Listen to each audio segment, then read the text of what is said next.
बच्चों, आज आपको लेसन 5 विस्तास का जो चैप्टर है on the face of it, जिसे लिखा है सुजैन हिल ने, इसकी समरी जो है आपको पढ़ाने जा रही हूँ।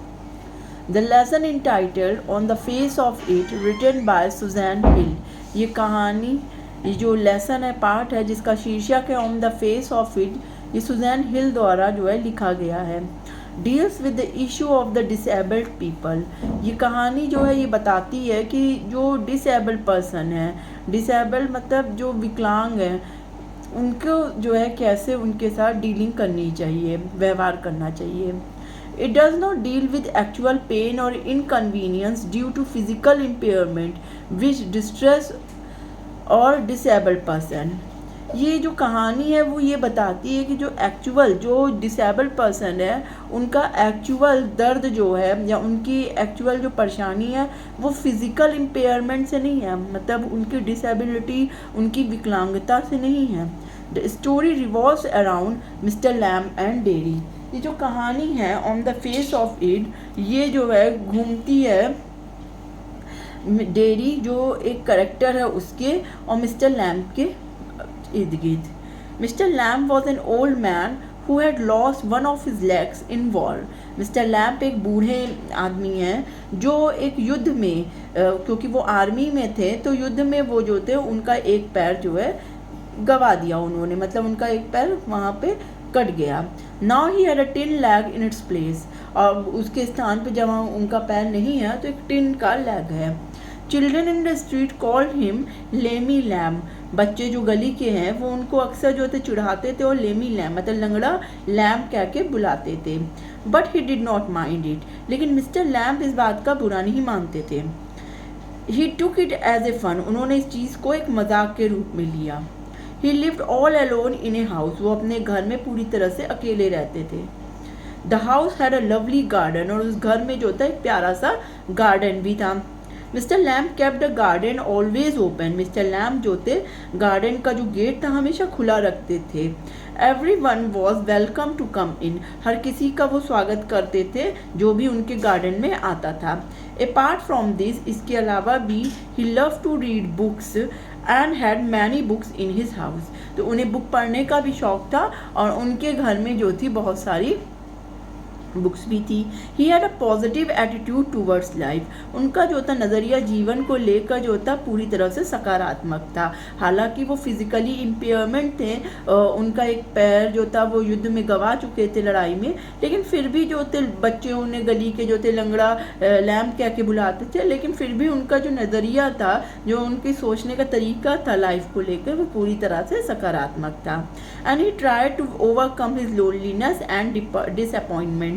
और वो हमेशा पूरी कोशिश करते थे अपने अकेलेपन को और अपनी निराशा को से ऊपर उठने की। Whereas Derry was a boy of 14 years old. जबकि डेरी नाम का जो लड़का था वो जो था 14 साल का था। One side of his face all burned and he did not want to face the world with his ugly face। उसका जो था एक साइड का जो चेहरा था वो पूरी तरह से जल गया था और वो जो था इस संसार का सामना नहीं करना चाहता था अपने भद्दे चेहरे के साथ। मतलब कि डेरी का जो फेस था वो एक तरफ से पूरी तरह जल गया था और वो नहीं चाहता था कि वो इस संसार को एक अगली जो है फेस के साथ जो है सामना करे। One day dairy found a garden empty. एक दिन डेरी को वो गार्डन जो था बगीचा खाली मिला। So he entered the gate garden by climbing over the wall. That moment Mister Lamb saw him. तो उसने जब गार्डन खाली देखा तो उसने गार्डन की दीवार पर चढ़कर एंट्री करने की कोशिश करी और जब वो ये काम कर रहा था मिस्टर लैम्प ने उसे देख लिया। In this way they met each other for the first time. और इस तरीके से वे दोनों एक दूसरे से पहली बार मिले। He did so because he did not want that anyone could see his face। और उसने ऐसा इसलिए किया कि वो मेन गेट से एंट्री नहीं किया, तो उसने दीवार फांद के एंट्री करी गार्डन में। उसने केवल इसलिए किया कि वो नहीं चाहता था कि कोई उसका चेहरा देखे। And run away in fear, और डर के मारे भाग जाए। Derry thought that it was an empty place and no one lived there. Derry ने सोचा कि ये खाली सा गार्डन है और यहाँ कोई नहीं रहता। He came in just to see what kind of place it was. वो केवल ये देखने चाहता था ये किस तरीके की जगह है। He had no mind to steal any apple. हालांकि उसके मन में ऐसा कोई इरादा नहीं था कि वो गार्डन जो था एप्पल से भरा हुआ था, तो वो ये नहीं, उसके मन में ऐसा नहीं था कि वो एप्पल चुराए। Mister lamb saw that dairy was walking through the long grass under the Apple tree. अब मिस्टर लैम्ब ने देखा कि डेरी जो थे एक लंबी घास पे जो है चल रहे हैं, जिसके नीचे जो है ये एप्पल गिरे पड़े हैं। There were crab apples lying in the grass. वे खराब एप्पल्स थे जो घास पे गिरे पड़े थे। दे वर विंड फॉल, वो हवा के कारण गिर गए थे। Mister Lamb asked Derry to mind the apple lest he should trip over them. तो मिस्टर लैम्ब ने डेरी से फर्स्ट टाइम ये कहा कि भाई एप्पल्स का ध्यान रखो, नहीं तो तुम उसके ऊपर जो है उसे कुचल दोगे।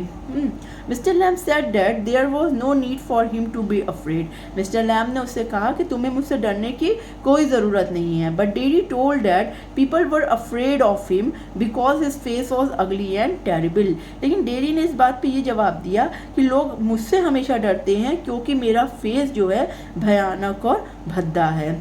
Dairy found mister lamb very different from others. Dairy ने पाया कि मिस्टर लैम्ब जो हैं और लोगों से बिल्कुल अलग हैं। When mister lamb saw dairy face he did not show any shock और फियर। और जब मिस्टर लैम्ब ने डेरी का जला चेहरा देखा तो उन्हें जरा भी जो है शॉक या जो है उस जले हुए चेहरे को देखकर डर नहीं लगा। He talk to him in a very loving manner. उन्होंने उससे बहुत ही प्यार से बात किया। He welcome him in his garden. उन्होंने अपने गार्डन में उसका स्वागत भी किया। He offered to pluck apples and made jelly for him. उन्होंने ये भी ऑफर दिया कि भाई तुम मेरे गार्डन से एप्पल तोड़ लो और उसकी जो है जेली बना लो और वो मुझे भी दो। He called him his friends and offered him a new way of thinking. उन्होंने उसे अपना दोस्त बनाया और उसे एक सोचने का एक नया तरीका दिया, क्योंकि डेरी जो था उसका जो एटीट्यूड था लाइफ को लेकर वो कम्प्लीटली निगेटिव था। जहाँ मिस्टर लैम्ब का जो लाइफ का एटीट्यूड था वो पॉजिटिव था, तो डेरी का जो था नेगेटिव था। तो मिस्टर लैम्ब ने उसकी जो है उसकी निगेटिविटी दूर करी और उसके अंदर एक पॉजिटिव थॉट्स जो है वो डेवलप किया। तो उन्होंने कहा he said that things look outwardly different but inwardly they are all the same. Mister Lamb ने कहा कि चीज़ें जो बाहर से बिल्कुल अलग हैं बट इनवर्डली, लेकिन अंदर से वे सभी एक हैं।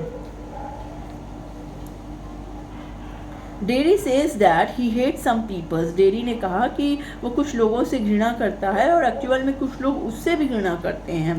At this mister lamb says that, और इस पर मिस्टर लैम्ब ने कहा it can do him more harm then any bottle of acid. तो मिस्टर लैम्ब ने उसे ये समझाया कि अगर तुम किसी से नफरत करते हो तो ये तुम्हें ज़्यादा नुकसान देगा किसी एसिड की बॉटल की तुलना में। जैसे एसिड की बॉटल आप एक बार में फेंकते हैं तो आपका फेस जो है बर्न कर देगी, आपका बॉडी जो है पार्ट जो है वो जला देगी, लेकिन जो नफरत है वो ऑल टाइम पूरे समय जो है आपके साथ रहेगी और आपको अंदर ही अंदर नष्ट करती रहेगी, आपको डिस्ट्रॉय करती रहेगी, आपको वो नफरत जो है पूरी तरह से जला देगी। तो ये चीज़ उसको मिस्टर लैम्ब समझाते हैं। Acid burn only the face. यहाँ पे मिस्टर लैम्ब कह रहे हैं कि जो एसिड है वो केवल जो है आपके फेस को जलाती है, बट हेट्रेड जो नफरत है बर्न्स वन अवे इनसाइड। लेकिन नफरत एक आदमी को अंदर से पूरी तरह से जला देती है। Mr. Lamb said that he should not worry about his burnt face or what people say about him. Mr. Lamb उसे समझाते हैं कि उसे अपने जले चेहरे की ओर परेशान नहीं होना चाहिए और इस बारे में न सोचना चाहिए कि लोग उसके बारे में क्या कहते हैं।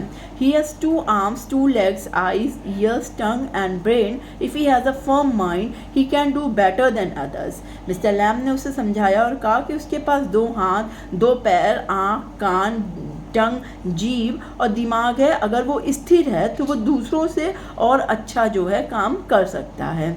तो ये एक पॉजिटिविटी मिस्टर लैम्ब उसके अंदर जो है डाल रहे हैं कि तुम्हें अपने बर्न फेस से परेशान होने की ज़रूरत नहीं है, क्योंकि तुम भी जो है इनवर्डली जो है बिल्कुल और लोगों की तरह ही हो। He promised to come back. Mr. Lamb all this draw Dairy towards Mr. Lamb. तो ये सभी बातें जो है डेयरी की मिस्टर लैम्ब की ओर मिस्टर लैम्ब की सभी बातें जो है डेयरी को अपनी ओर आकर्षित करती है. He promises to come back after informing his mother.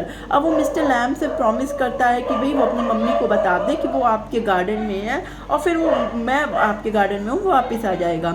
Dairy said so because Dairy is so impressed by Mr. Lamb encouraging words that he decided to leave his home to tell his mother of what he had decided. ठीक है.